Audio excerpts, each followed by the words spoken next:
तो जय जवाहर, जय छत्तीसगढ़ संगवारियों। तब फिर इस बार आज कौन सा प्रमेय पढ़ेंगे? चौथा प्रमेय। कौन सा प्रमेय? चौथा प्रमेय। याद है? और तू ये इधर उधर क्यों कर रही है जबरदस्ती? चल उसको। क्या मैं नहीं बजा रही, इसको मैं ऐसे बस पकड़ी हूं मैं। हाँ उसको छोड़, उसको। चलो इधर देखो, प्रमेय चौथा। ठीक से बैठो।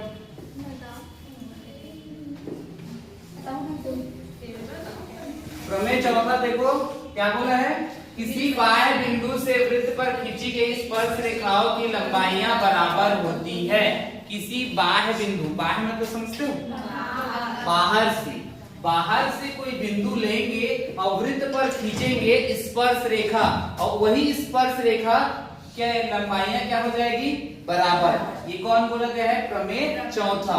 ठीक है, देखिए अब सबसे पहले कथन को पढ़ लेते हैं। किसी बाह्य बिंदु से वृत्त पर खींची गई स्पर्श रेखाओं की लंबाइयां बराबर होती है। तो ये चित्र बनाएंगे। तो बोला गया है किसी बाह्य बिंदु, सबसे पहले तो क्या बनाना पड़ेगा हमें? वृत्त।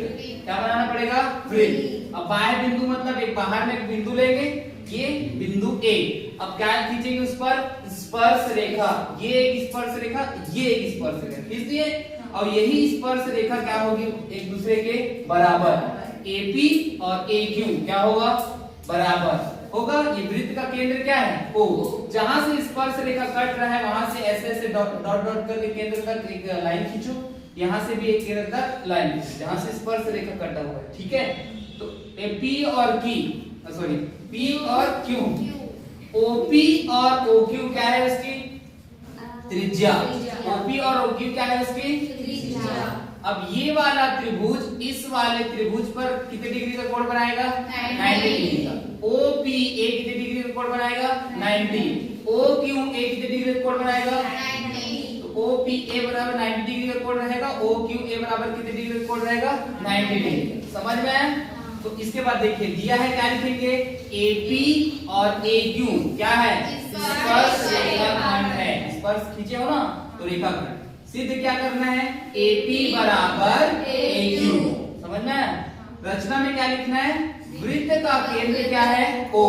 वृत्त के केंद्र ओ को बिंदु ए, पी व क्यू से मिलाया। समझ में आया? वृत्त के केंद्र O को बिंदु A, P व Q से मिलाया। इसके बाद व्युत्पत्ति में देखिए, फर्स्ट क्या बोलेंगे? कौन कौन सा त्रिभुज मिलेगा? दो ठो, OPA, OQA से OP बराबर OQ। बताइए क्या है? एक ही वृत्त की त्रिज्या।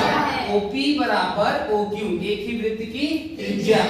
अब दोनों में उभयनिष्ठ भुजा कौन है? बताइए। इसके पास भी A है, ये वाले त्रिभुज के पास भी A है, और ये वाले त्रिभुज के पास भी A है। तो उभयनिष्ठ भुजा कौन हो जाएगा? OA। क्या हो जाएगा? ये वाला OA, ये वाला उभयनिष्ठ होगा ना दोनों के लिए।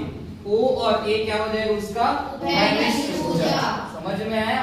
इसके बाद देखिए कोण OPA बराबर कोण OQA कितने डिग्री का कोण बनाएगा? 90। अब क्या लिखेंगे? स्पर्श बिंदु से जाती हुई त्रिज्या स्पर्श रेखा पर लंब होती है।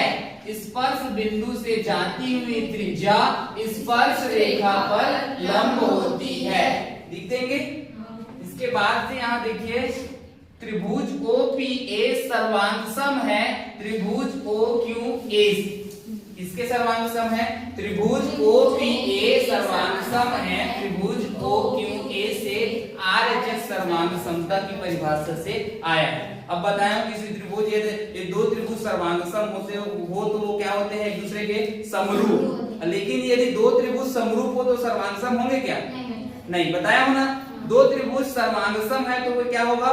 समरूप। और अगर समरूप है तो सर्वांग सम होगा क्या? पहले यदि सर्वांग सम है बोल दिया है तो वो समरूप होगा, लेकिन यदि पहले समरूप है बोल दिया उसी को बोलेगा सर्वांग सम, तो होगा क्या?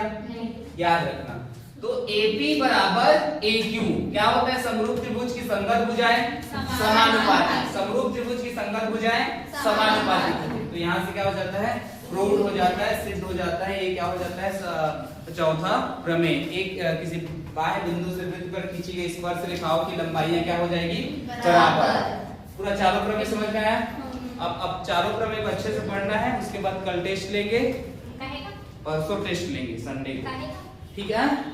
चारों प्रमेय का, हाँ चारों प्रमेय का, और एक ठो बस नहीं है ना, चारों को लिखना ही पड़ेगा। अच्छा सेट में देना दो हाँ सेट में दो। क्या सेट में? ABC